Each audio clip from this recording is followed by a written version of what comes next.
Hey there, and welcome to the Brittany Wheeler Show. Join Brittany as she interviews incredible people whose stories will uplift you and remind you the life you long for is just ahead.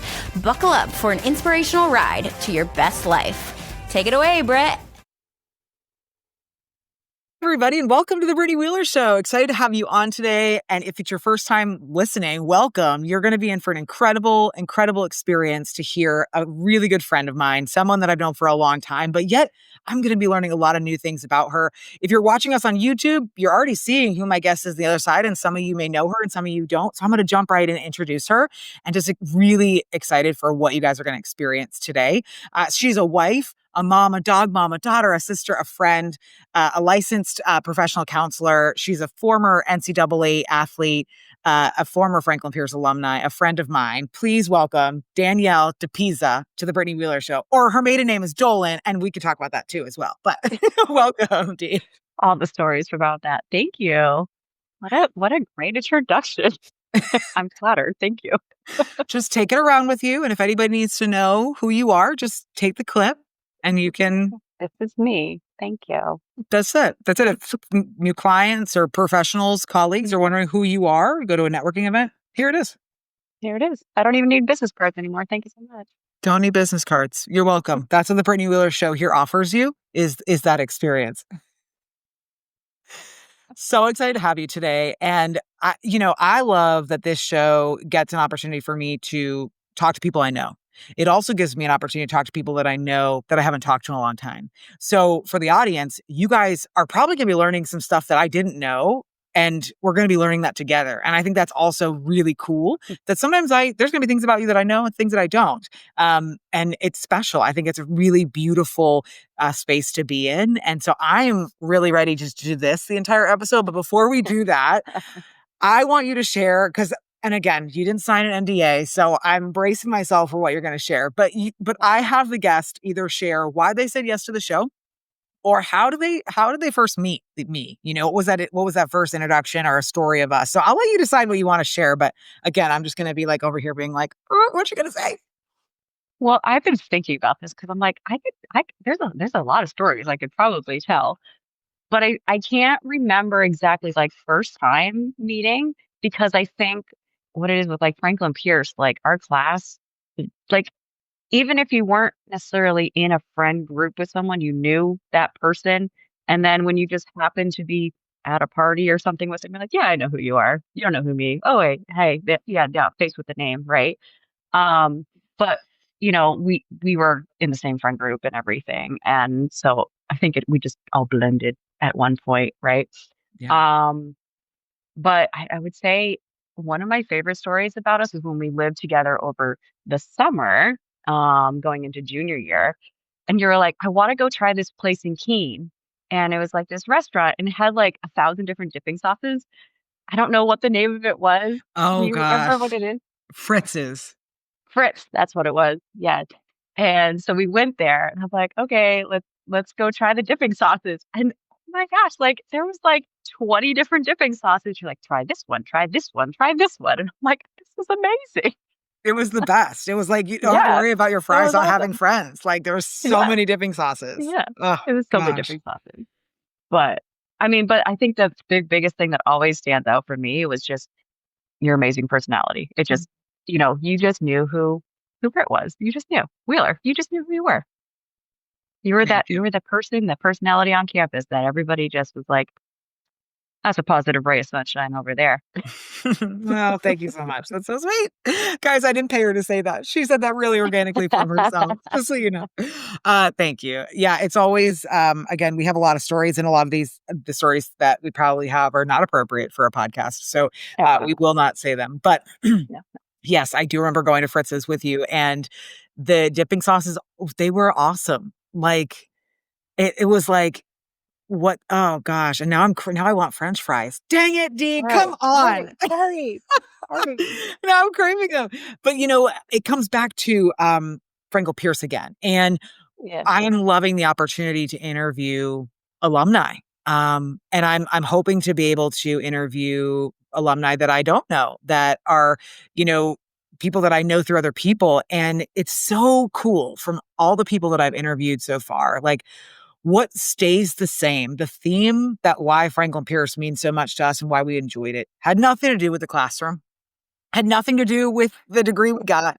It had to do with the landscape and the experiences and the people. And I think every single story, when I get to YouTube, I need to put like all the Franklin Pierce into like a little folder so everybody can be like, oh, listen to alumni stories. And that is the theme, is relationships, people, experiences that were so impactful that they either still have them today or they made such an impact on who they are today. And it's priceless. Yeah, absolutely. No, 100%. Everything you just said. Double that. We're gonna times 2. And you guys you'll probably get some more stuff coming out of us from Pierce. It's like you can take the people out of Pierce, but you can't take Pierce out of the people. And maybe this podcast will increase like, the incoming class of 2026 or something. Like, who knows? Retention, all the good stuff. So great. You gotta plug them. Seriously. Business opportunity. You know what I might even do is just be like hashtag, Franklin Pierce every time I post with an alumni and see what that does. You just there you go. Just never know. I'm actually talking with Doug Carty later today. He's going to be on the podcast. See, there you go. So cool. I mean, talk about another guy, like someone who is ingrained in our brain, right? As just a staple of the Pierce community. Like, so incredible. And he's overcome a lot too. So he'll be an incredible person to chat with. But I want the audience to know you. I want you to share with us, like, what was it like growing up? What was childhood like? Because again, I don't even know some of those things, and what was Danielle like as a young girl? Because I mean, I know that we carry similar names, but we're different. We are different. We did descend from Ellis Island together, but at some point, again, story not appropriate for a podcast, but anyway. No, growing up, it was pretty typical. I lived in a very small town in Massachusetts. We had one traffic light. When Dunkin' Donuts came to town, it was a big deal. And Dunkin' Donuts, I think, is still the only commercial chain business in the town. And I still believe there's only one gas station in town too. So very small, very small. So kind of like Franklin Pierce, where like you kind of know everybody. But I really knew everybody in my high school and like growing up and everything. But yeah, it was just like a quiet town, pretty typical. My parents raised us very well. Very blessed by my childhood and my upbringing. And they're still there. So when I drive home, I'm like, okay. It's still like it's nostalgic, but it was a good childhood, very typical. That's sweet. And you have a sister. She's younger than you. I have a sister, younger sister, who's getting married this year. So so sweet. Oh, I love that so much. And you were an athlete growing up. What was that like? Like, did you always play field hockey young? Like, what was your sphere of childhood activities? Yeah, so I started playing field hockey when I was in the first grade.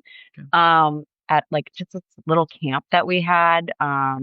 The high school field hockey coach, good friend of mine to this day, but was also a good friend of my parents growing up. He was actually in their class in high school. So, again, small town, small world, everybody knows everybody. But so he kind of like really helped me through to get pretty much from first grade to senior year. Wow. In many ways. But through athletics, he pushed me, and he pushed all of us on our team.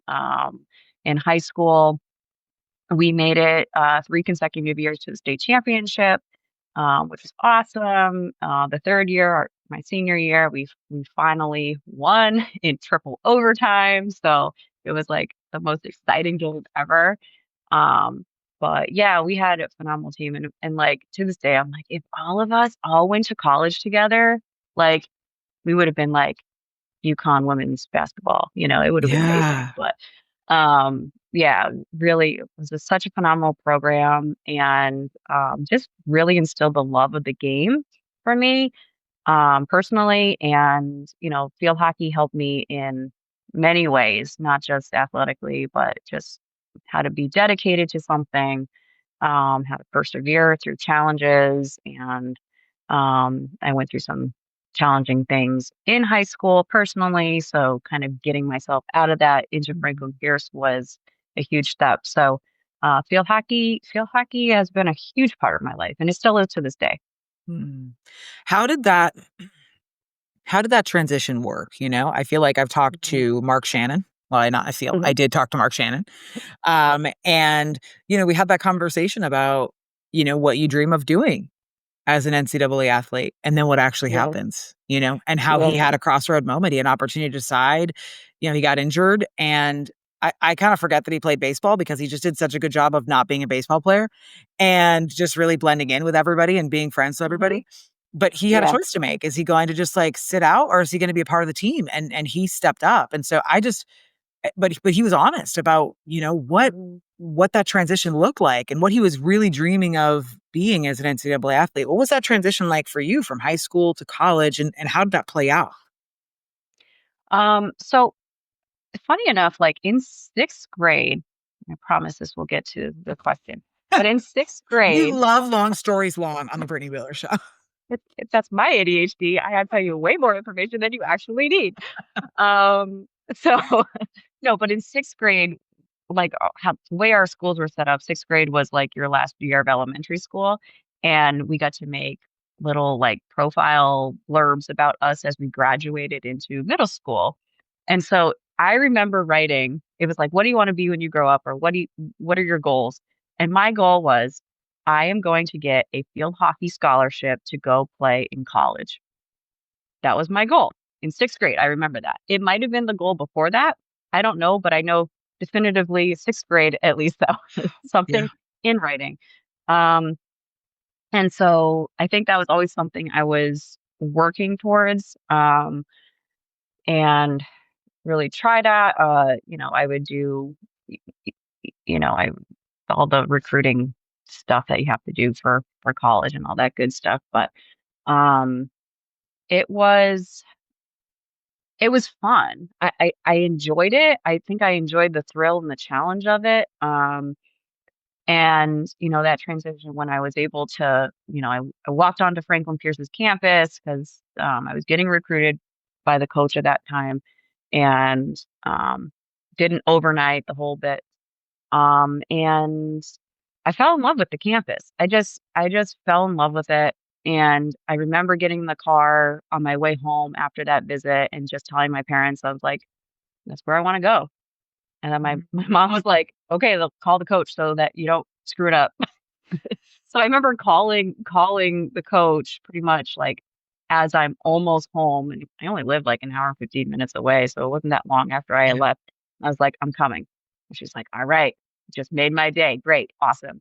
Um, and then I know that summer going into freshman year, I I worked really hard. I remember working really hard. I remember like being at the track like every day, being at the gym every day. In fact, the owner of the gym kicked me out of the gym most days because I was working out too hard, he was saying. He's like, you gotta go. Like, Wow. because I really wanted it. And it was something that I really worked really hard at. And it paid off. It did. Incredible. It's Yeah. so cool to hear that you're like, and not every athlete is going to have that same story, but I think there's something really special about Franklin Pierce in the sense that I think majority of the people and their story of why they said yes, even for athletics, is like they really liked campus. They really like Yeah. there is a not tangible feeling, but it is a feeling that you get when you are meant to be Yeah. at Franklin Pierce. And I think we all experience it differently, whether it could have been like, your parents driving the parking lot, heading to the field, right? Or going up University Drive, right? They're Yeah. even to this day, I was talking to a member in the advancement office, and I just was like, I completely transcended into a car, into Yeah. University Drive, and I just got so giddy and like this Hmm. feeling that Hmm. that that The university warm, fuzzy provided. feeling. The warm, The fuzzy warm feeling. fuzzy feeling. Yeah. That's what I always tell people. I was like, I just got this warm fuzzy feeling that this is where I'm supposed to be, Yeah. Yeah. and that's where I was And that's for 4 what it years. was for yeah, exactly.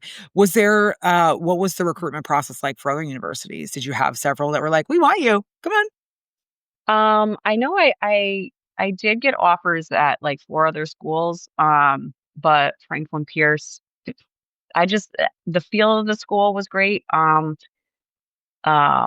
in terms of, financial things and kind of weighing things that way. It was between Franklin Pierce and another school, and but I just wanted Franklin Pierce. Plus, it was out of state, and I was like, I'm out. Peace. Yeah. I need to get across the Not that it border. was far, but like I said, only an hour away, but it was Mm. not in Massachusetts. So I was like, oh, I'm going out of state. Right. I think that's my You went hipster from brain. one town with that just had a Dunkin' Donuts to like a little bit bigger of a town that has no Dunkin' Walmart. Donuts and a Walmart, right? Like just Yep. from town to Yep. town. But you're like, I'm cool. I'm cool. That's I'm fine. going big, That's man. fine. Yeah. Out of state tuition, baby. It's private. Let's go. It doesn't matter. It doesn't matter at all.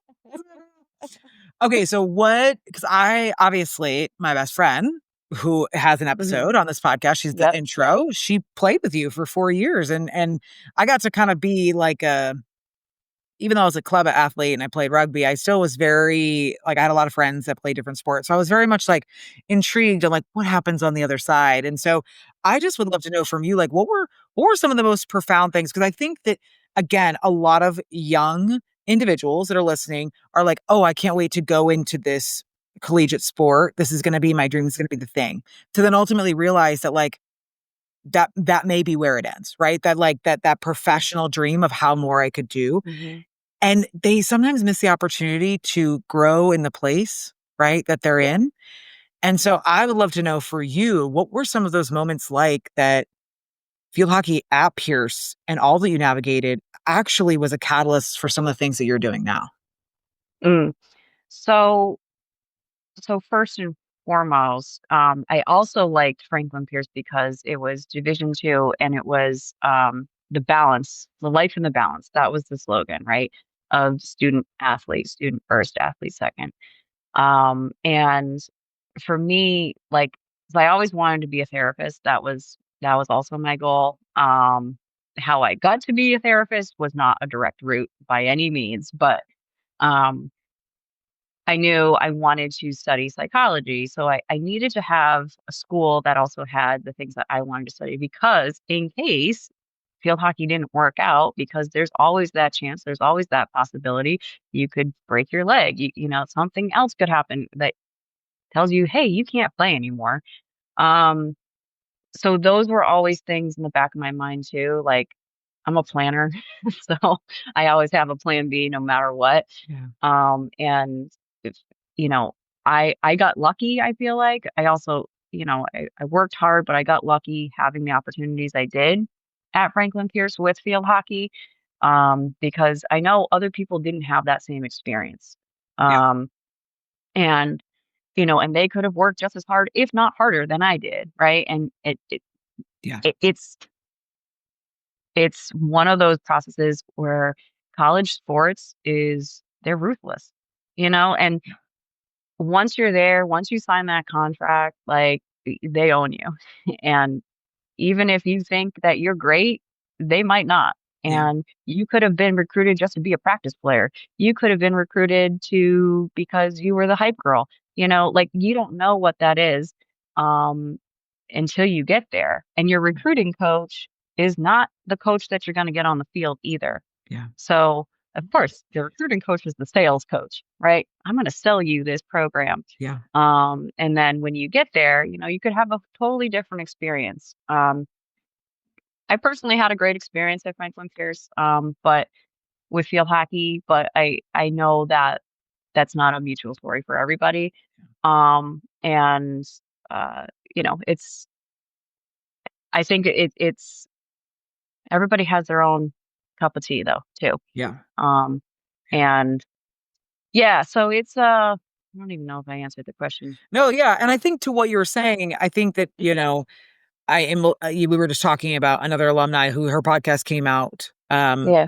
and she played lacrosse under the same leadership as you had. Yeah. And we just talked about how she just was like, what she came in doing in lacrosse just wasn't enough anymore. And it was just, it didn't work out. Now, you and I both know that field hockey and lacrosse saw very different things. I was very insightful for not having a dang connection to any of those sports. I knew that there just was very different experiences. But again, coming back down to it, it really seems like, and this is a theme of like, no matter the coach, no matter the recruiting coach, no matter the AD, all that, it is still the women you played with that are some of your dearest, closest friends.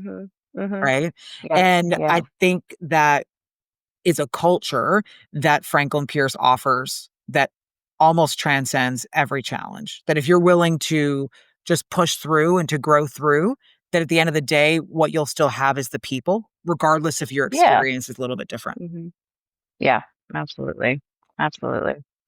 Yeah. And again, like, it's so easy to be in it. When we were 20, 18, I'm like, oh, I thought things differently. And now I'm like, oh, I can see just how things played out differently and the why and the pain and just, it's nice. I think if you can grow away from something and look and reflect, it helps to be able to have a little bit more compassionate view on different things. But I think it's incredible that you were able to not only commit to the dream, but you came and you prepared. And I'll tell you what, guys, like, Dee was literally like the hardest working, like in school, like intimidatingly so smart, worked hard in the classroom, worked hard as an athlete. And I don't think that is like it's not a bad thing. And in fact, I think that leads to the fact of why your experience was so great, was that you worked really hard for it and you were very laser focused. I would say, from my opinion, of just like, okay, I came here, I wanted to come here. I'm gonna do the dang thing, And as a result, like you said, there's a little bit of luck in that, but you got playing time. You saw the field. Did you play defense or offense? I was forward, offense. Yeah. Okay. So like you got playing time, but you worked your butt off, right? And you should be proud of that. Yeah. And again, it's not.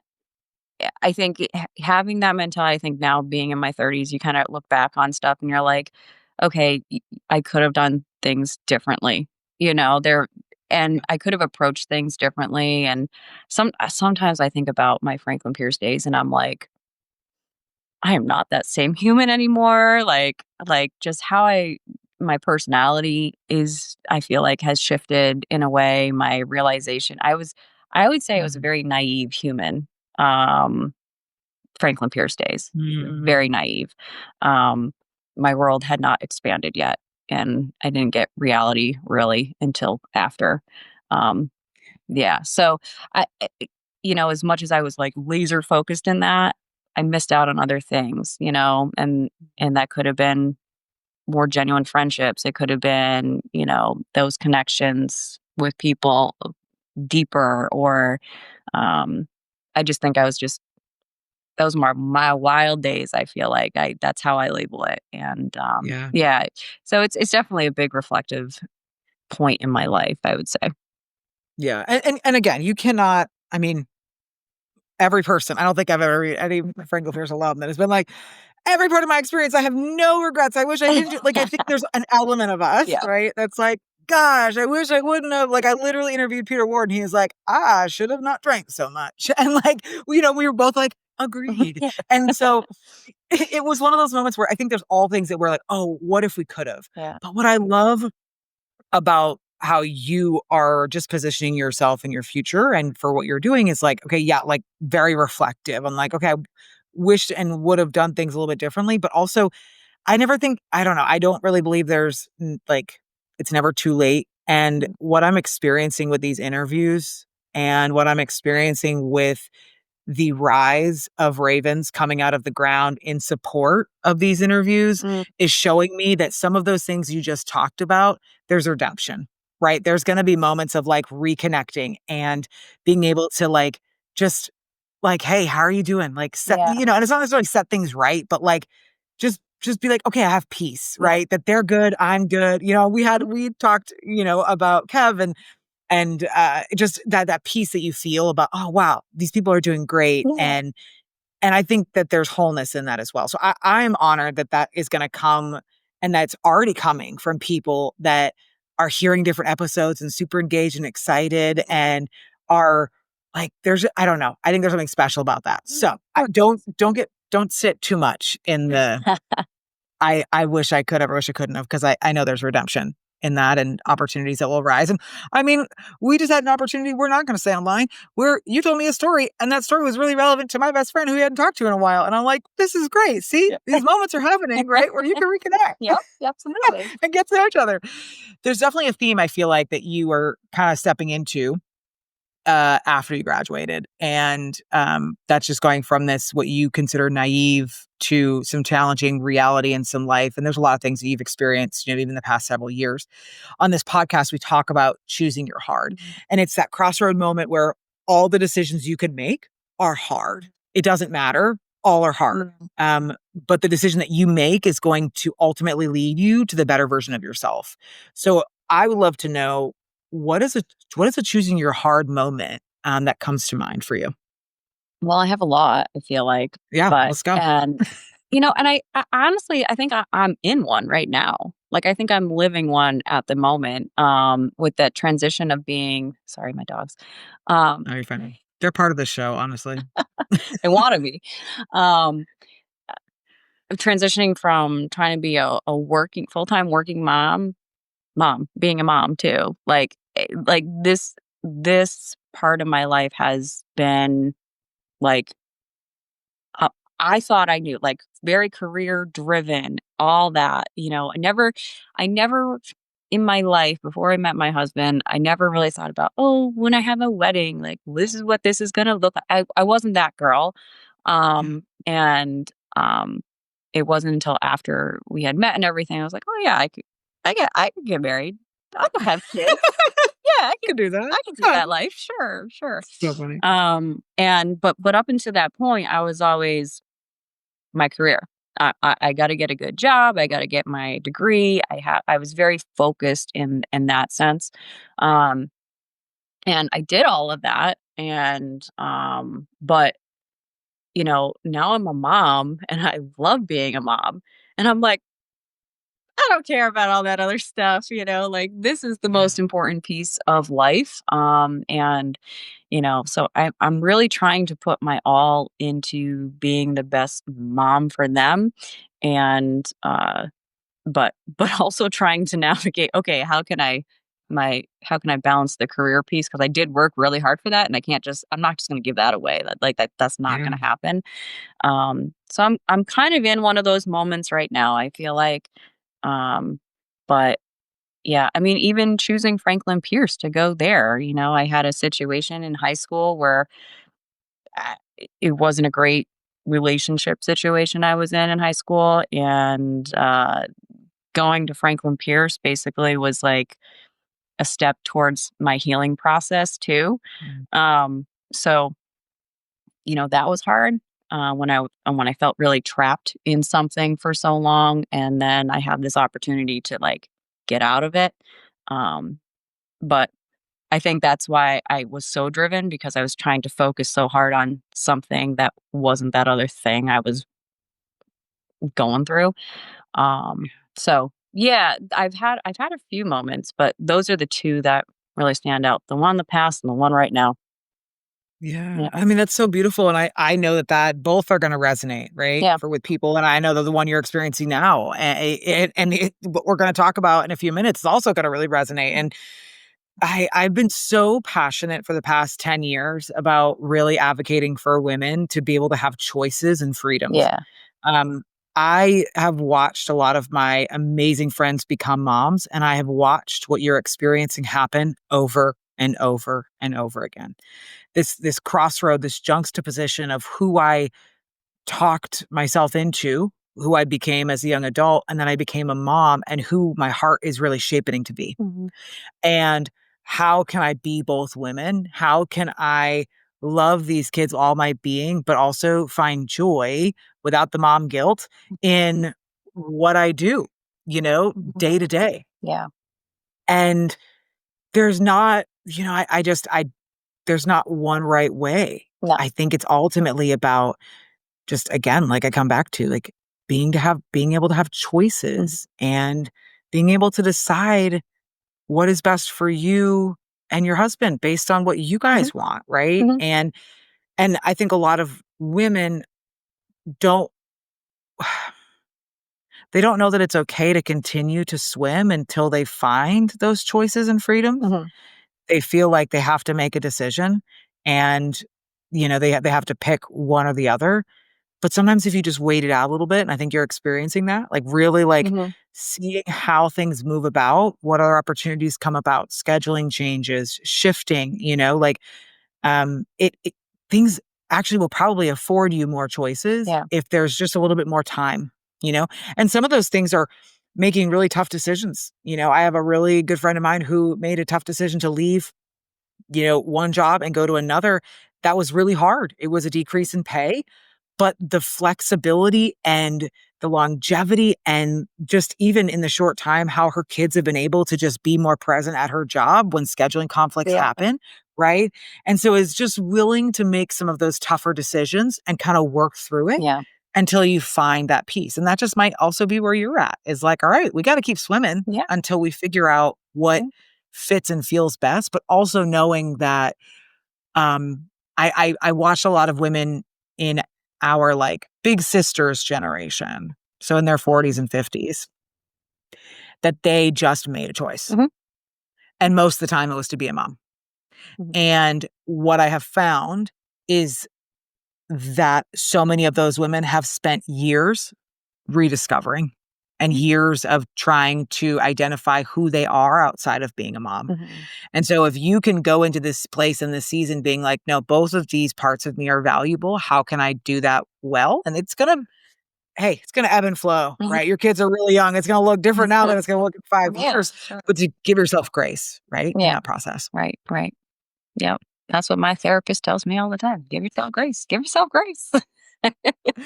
She's fantastic or he's fantastic. Yeah. Whatever. Yeah. Yeah. And mom guilt is real, Oh yeah. and I Oh yeah. And yeah, it is. It just is. And yes, neurologically, it is a real thing. Dee's like going through all the guilt she probably had just trying to be on this episode this morning. And it's real life. And to be honest, obviously Emily's episode is out and you're hearing her talk about that. And I, again, it's really interesting where I kind of land in the space with my friends where I try to be that like, not the devil's advocate, but almost like the person they don't want to hear from, but that they need to hear from, in order to have more, better, and one of those things is like, okay, first off, you got to ask for help, right? Yeah. And you got to understand that just because you can do it better doesn't mean it's what should be done because you could do it better, but if you showed someone how to do it once, you could have an hour every single week to yourself, Mhm. right? And I even shared on that episode that when I was going through a tough time about asking for help, this person said to me, when you don't ask for help, you're actually keeping people from being able to share their gifts. Yeah. Yeah.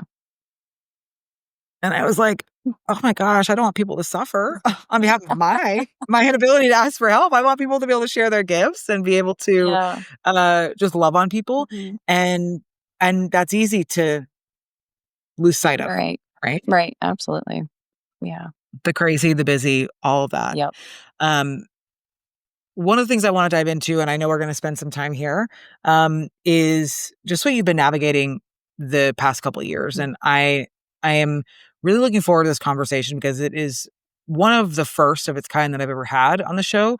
And also, I think it's going to be one of the most impactful because of your willingness to talk about it. And so, you have two beautiful children, and in between those children, you suffered an ectopic pregnancy. Um, I would just first off, like, love to know. I mean, if you're willing to share even a little bit of that experience, what you're experiencing, I think that it's important for people to hear from you what that was like. And then there's a couple of things I have questions that I want to ask. Of course. And I'm so happy that you even asked me to talk about this because I will say there is not enough conversation around just, I would say, women's general health and in Yeah. general. But then when we talk about pregnancy and pregnancy loss and all the different categories that go into that topic, there's really there's not a lot out there. And I really discovered that when this was happening to me, because I'm like, all right, I need resources, I need support, and I couldn't find any.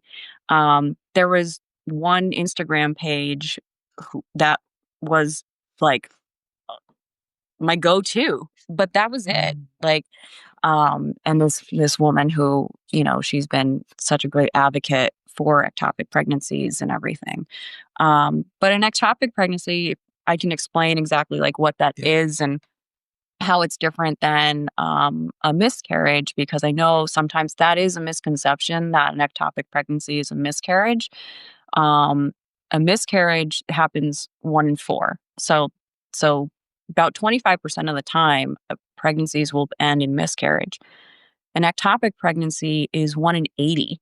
So it's not rare, but it is not as common. Um, the difference is that an ectopic pregnancy, if not treated, can be fatal. And it is one of it might actually be the number one cause of of women death, actually, because it is a pregnancy that occurs outside of the uterus. And for me, mine ended up in my right fallopian tube.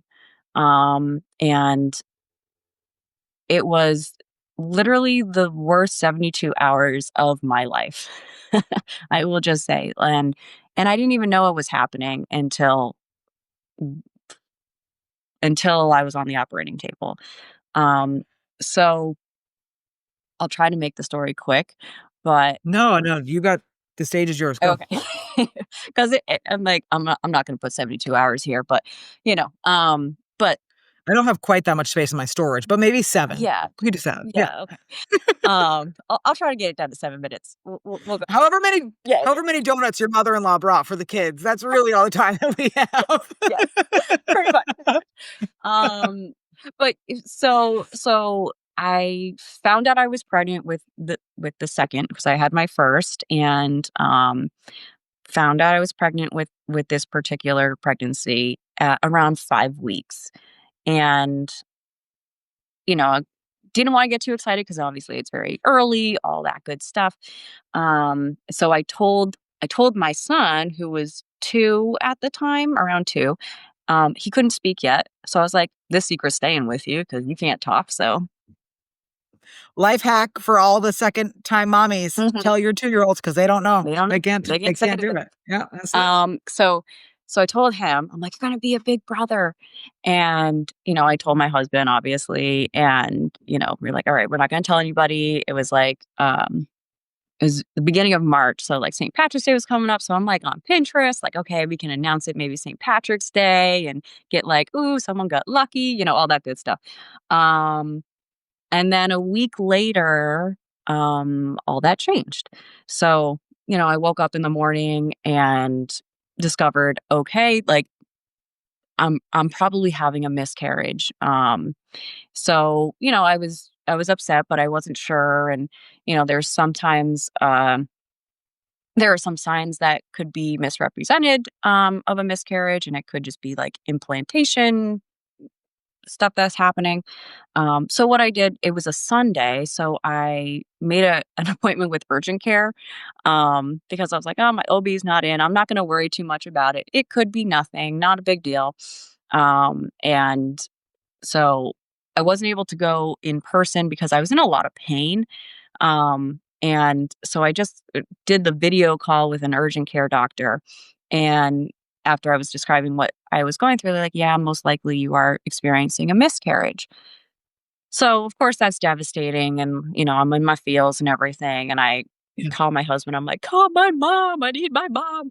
Mm. And so my parents ended up coming to our house Sunday afternoon, because my parents are just amazing humans and will drop anything at the drop of a hat for their Mhm. kids. Um, and so they came, they stayed with us for a little bit, and Um, I was just really in my feels just about the whole thing. And um, then the next day, I was supposed to go to my OB to get blood work done to just make sure the levels and all that good stuff were going where they needed to be. Um, and they couldn't get my blood work because they didn't have a phlebotomist on staff at the time. So a nurse was trying to do it. And if there's anything anyone would know about me is that I hate needles. I hate them. I can't. And so the fact that they couldn't get that, plus I'm like emotional and I'm like, this is like torture. This is complete torture. Yeah, and your blood vessels are probably like actually like deflating or whatever that terminology is when you can't Yeah. find them anymore. Yeah. I'm dehydrated because I'm crying and all that good stuff. Mhm. So like, all right, come back tomorrow. So then I go back on a Tuesday and they finally get it. And this was, I know we had talked a little bit about it before. It was like when you're in certain moments, you can't necessarily be there for others who are going through something Yeah. until you've processed it. So this was one of those moments, but I tried putting my therapist hat on where I'm like, okay, happy. Let's just, and then behind closed doors start bawling. Um, so I was in the waiting room waiting to get my blood drawn on this Tuesday. And over in the corner, I see this other couple and they're holding up their ultrasound, they're giggling and they're all happy and stuff.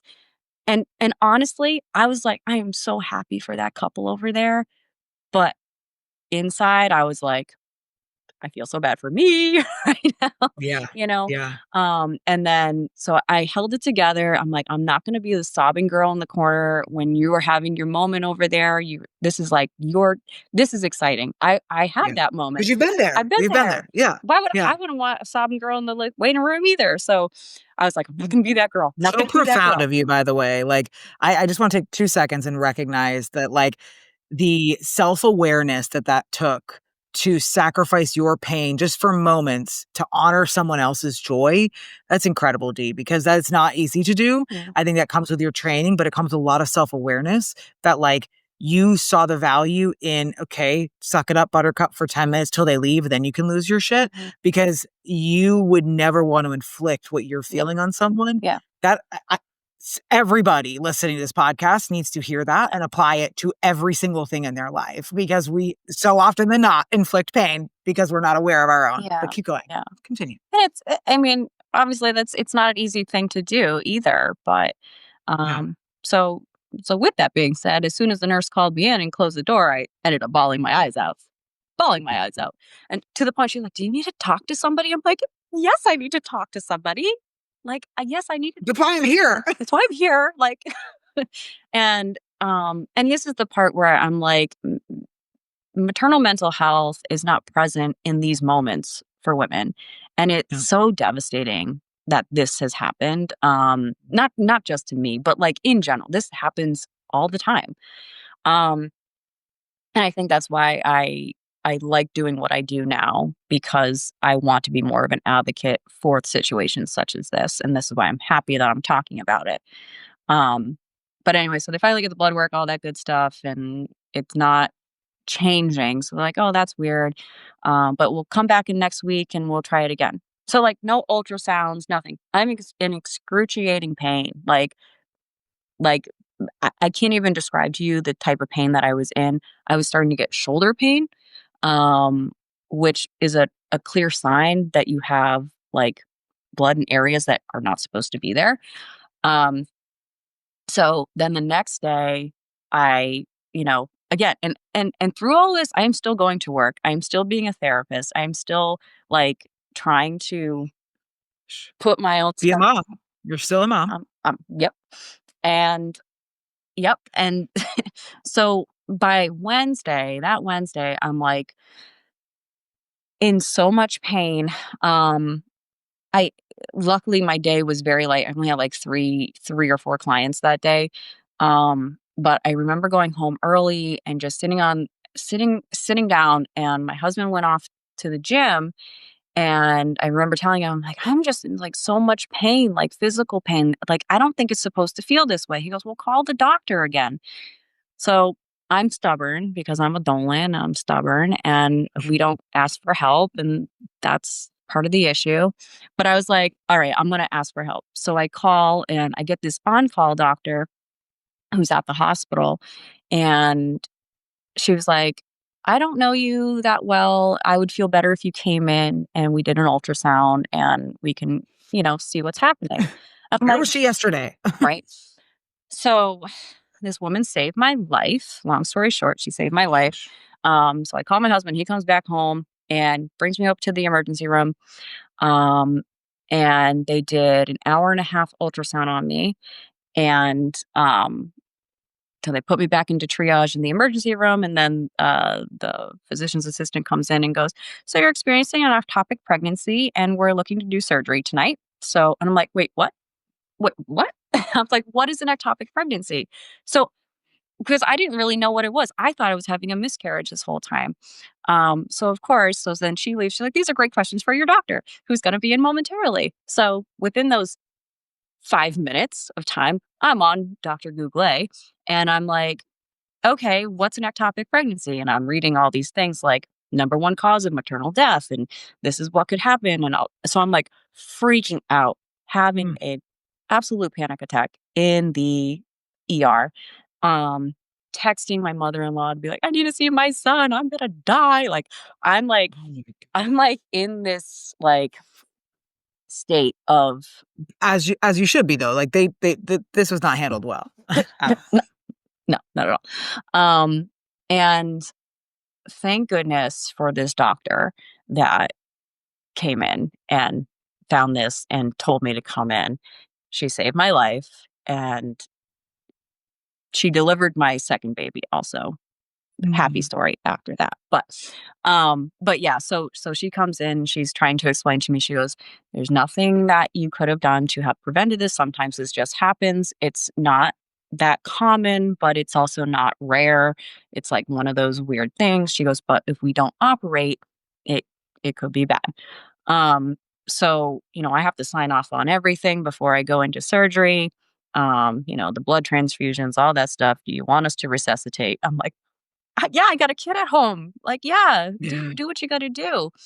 Um, but the biggest worry for me was, I was asking him like, okay, well, if you're doing surgery, like, am I going to be able to have kids after this now?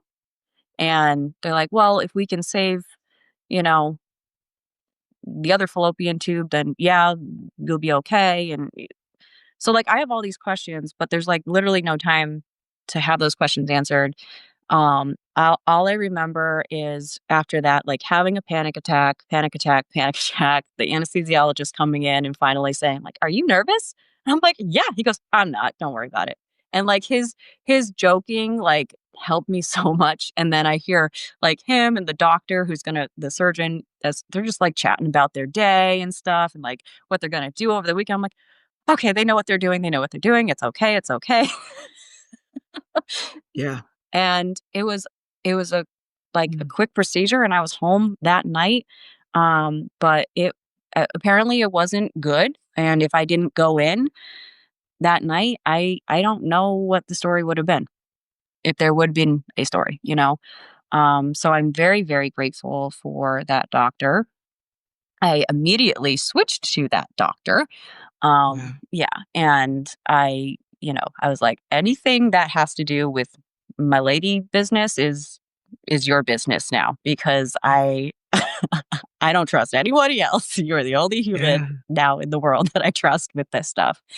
And so the happy piece of it is that she ended up doing my cesarean for my second baby, who is 9 months now. And, when I saw her in the operating room for that, she goes, this time it's a happy one. I'm like, yeah, thanks. Good, good. But yeah, it was a wild ride. A wild ride. What was the healing like just physically afterwards? And was there any impact in your fallopian tube? Yes, so they ended up having to remove my right fallopian tube because the embryo had ruptured. Um, so it was causing a lot of internal bleeding.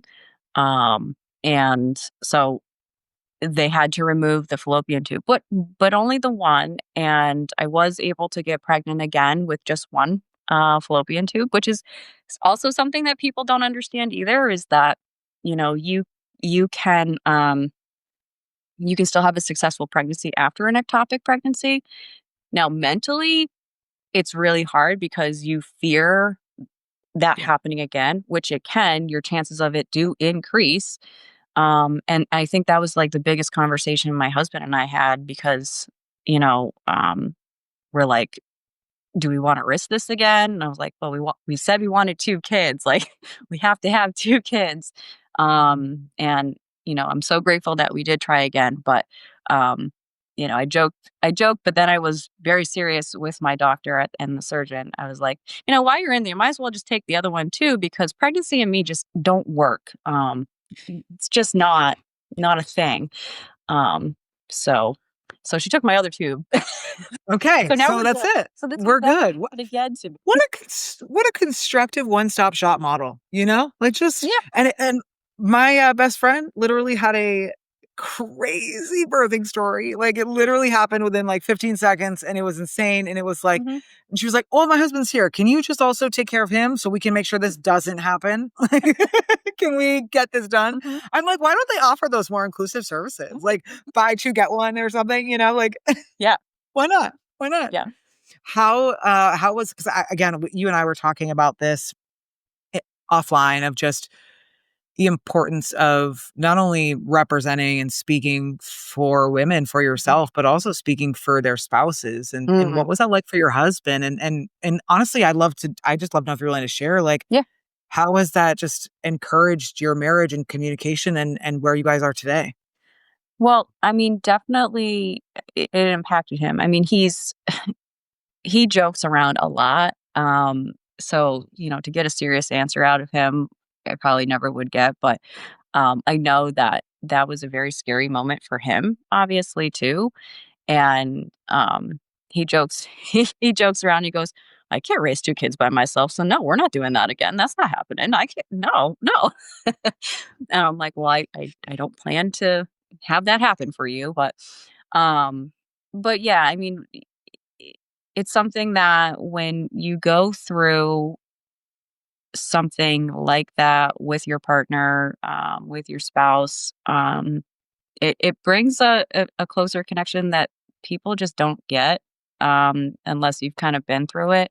And I hate to say that, but like at the same time, it's again, it's just a deeper empathy, I think, Mm, when you are talking to somebody who is going through something similar or they've gone through something similar.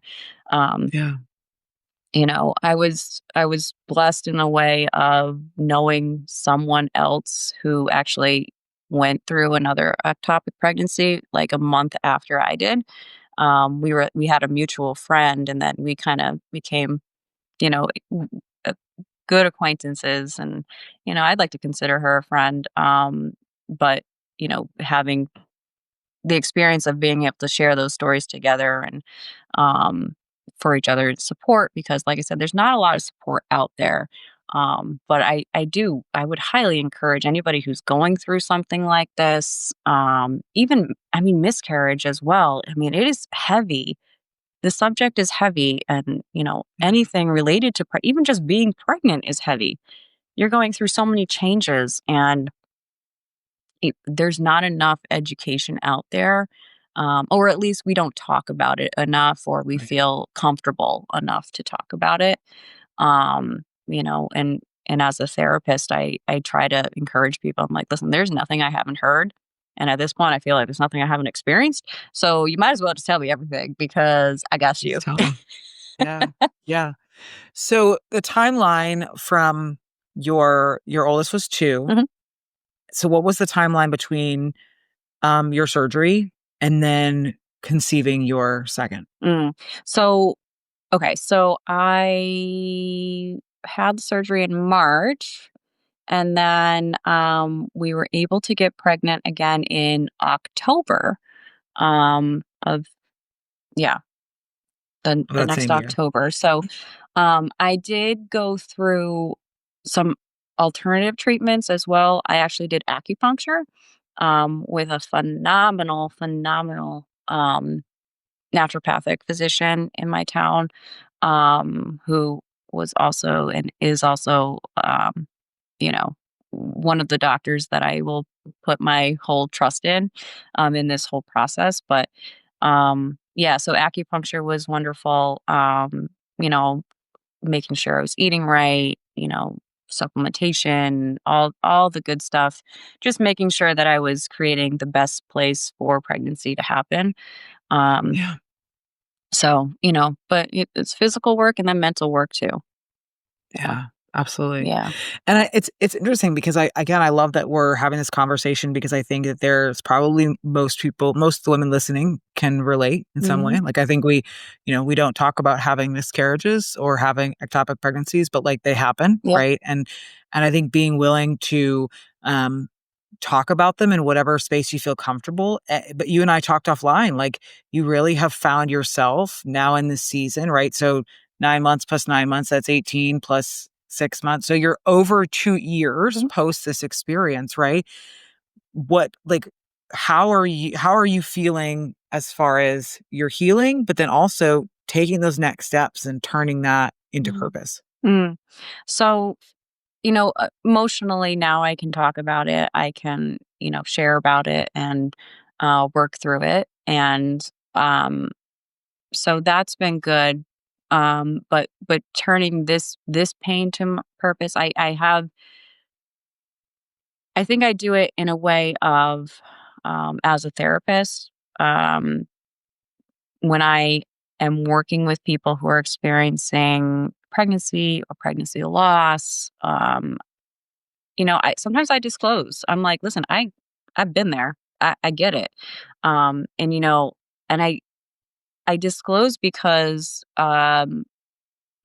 I know when I was going through it, I had many people along the way, like from the receptionist to the ER to the nurses, they'd all say, I had a miscarriage too. I've had a miscarriage too. And just not that you would ever want anyone to go through that, but knowing that there were other people who had a slight idea of what you're going through mentally was Yeah. super helpful. And it's not always helpful for everybody, but obviously I have to read the room before I disclose anything with people, but as a therapist, but um uh I I find that being that advocate for women and not only women but also men who have partners who might be going through that, finding helping them feel like they are a support or they have support. Um in whatever way that is possible.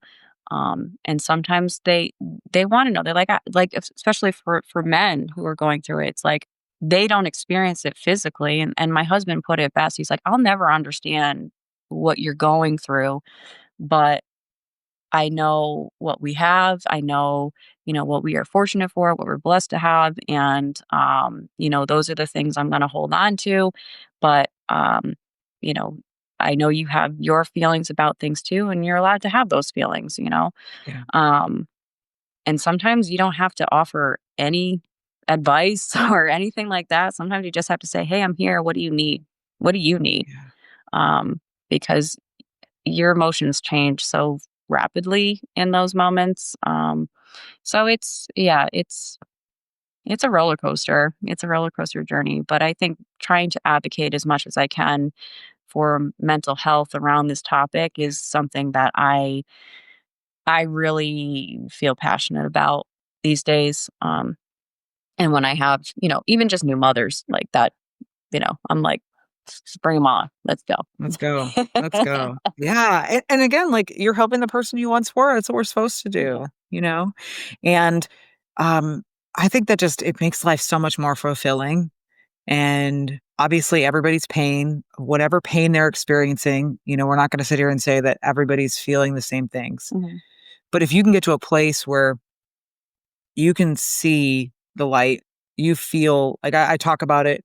We were talking about offline and I when I talk about being able to share my story from hoe to hope and finding love in all the wrong beds, it's because I'm just a degree separated. I look at that girl that I used to be, and I'm like, oh, that was another version of Brittany. That's not who I am now. Yeah. Right. That's not how I act today. Yeah. But because of that degree separated, I can joke about it. I can laugh Yeah. about it. I can know that pain that I experienced, Mhm. I can help other women too. And so I love that that's exactly what you are curating. And also anybody listening, whatever that pain is for you, are you a degree separated? Are you enough? We never arrive. We're always healing. We're always growing. We're always trying to be better if we're constantly pursuing growth and education and compassion and wholeness. But like, if you're at a place where you could offer something of yourself, if you're enough separated, just 1 degree separated, like I think maybe I'm wrong, but I know for myself that more healing and wholeness has come from helping somebody where I once was. Yeah. Yeah, absolutely. Because you have that deeper empathy. Yeah. Yeah. Yeah. And being curious and, like you said, I think with women's health and particularly with men, they just don't understand, you guys. We don't even know, right?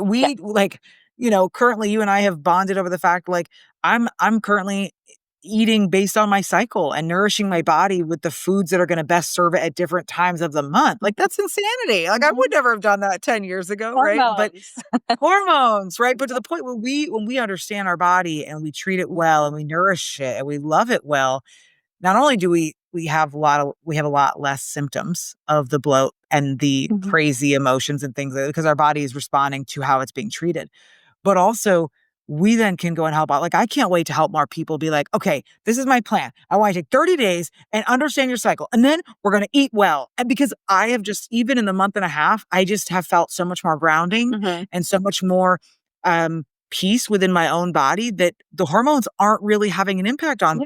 And that's my story, right? But I don't know a lot about it, right? So I think sometimes that we then can do a disservice to men by creating unnecessary expectations that they need to know. And to your point, it's just asking, creating space. It's also educating yourself. If you're a husband or a partner you don't know, go find out. Mhm. Go call the doctor. Go research. Go call your doctor, whatever that looks like. People are willing to educate us because the more that we understand, the more that we position ourselves and posture ourselves into a place of curiosity. I talk about this a lot as it's related to my faith and how I see 2 kind of hearts. I see hardened hearts and I see like fruitful, loving hearts. And if you're in a space where you're constantly curious, curiosity leads to compassion. Compassion leads to understanding. Understanding leads to love, right? If you aren't curious, you easily can be hardened and turn to anger and frustration and quick, bitterness for really nothing, right? But so I think in this particular case, when it comes to women health, when it comes to partners and spouses and friends and family, be curious. Absolutely. Be curious. Like, Yeah. be curious, because the more you're curious, the more that you lead to compassion, understanding, and more harmonious emotions and sources of love. Absolutely. Absolutely. Is there anything else before we wrap up that you are like, gosh, this is just coming to my mind and I just need to really share it? No, I mean, I feel like I did a lot there. So You did great. It was so awesome. And again, it takes courage, right? It takes being in a place in your healing journey where you can let go and you can say, hey, I know that this may be uncomfortable to talk about, but someone on the other side needs to hear this. Yeah. And that's what I face all the time. And I remind myself of that because it makes it worth it. Like, it makes the 72 hours and all of the interactions and all of this. If you could continue to share your story, and several women are not only aware, but they then maybe are able to advocate for themselves and Right. say, nope, this doesn't feel normal. Can I have an ultrasound? Yeah, and I think that is what I will say is from that experience, I definitely learned you have to self-advocate. Like, you just have to. If you feel like you are the only person that experiences what you are experiencing physically, mentally, you are the only person. So if something doesn't feel right, address it. And if people don't want to take you seriously, go find someone who will, because it's so important and it can be literally life altering. Yeah. Yeah. And I want to add a caveat in there, like an added point. You don't have to do it by being mean. No. I think there's this movement right now where advocating means you have to be a bitch and you have to be angry and you have to make someone else feel bad. Just say, hey, this is not going to work. thank you so much. Yeah. I'm going to go. Like, Yeah. we don't have to cause a stir Yeah. or a ruckus in order to advocate for ourselves. And I think there's and I don't know if you feel that too, but I feel like there's so much noise around the people that are causing scenes over advocacy, and it doesn't need to be that way. It can Right. genuinely be a calm and gracious exit. Thank you so much. On to the next. Yep. Gets me fired up, as you could tell, obviously. I'll Okay. interview you after and we can chat. Perfect. Okay, 2 lifestyle questions, and then we'll end up. So, I hope you don't say Dunkin's, but if you do, I guess I can slowly respect. I'll be curious, which leads to compassion, understanding. But if you drink coffee, or if you don't, whatever drink you drink, what is your favorite coffee shop or drink shop? And what's your go-to order? So there is this place in Sturbridge, Massachusetts, that I love to go to. I haven't been able to go in years, but it's called the Sawmill Coffee Bar or something. But it's like right like when you get off the highway and everything.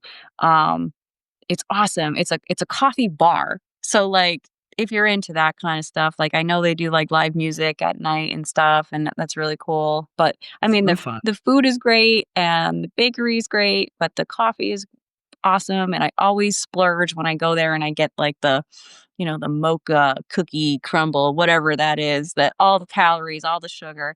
Normally I'm like black coffee, but when I go there, I'm like, no, this is special coffee. So I get that awesome special drink. Yeah. That sounds so fun. Yeah, I love a good business model like that. Yeah. Like taking something so simple, and you can come in and you can get drip coffee, or you can have some Yep. bougie, like many different things in it. Get some fries, get a bagel, something. Yeah. Like that's awesome. It's really cool. That's so cool. And then, okay, what is a book that you have read multiple times that you believe someone listening should read? So there's one book. I'm not a huge reader, I'll be honest. But there was one book in high school that I read, and I read it twice. So that was the multiple times. It's called The Glass Castle.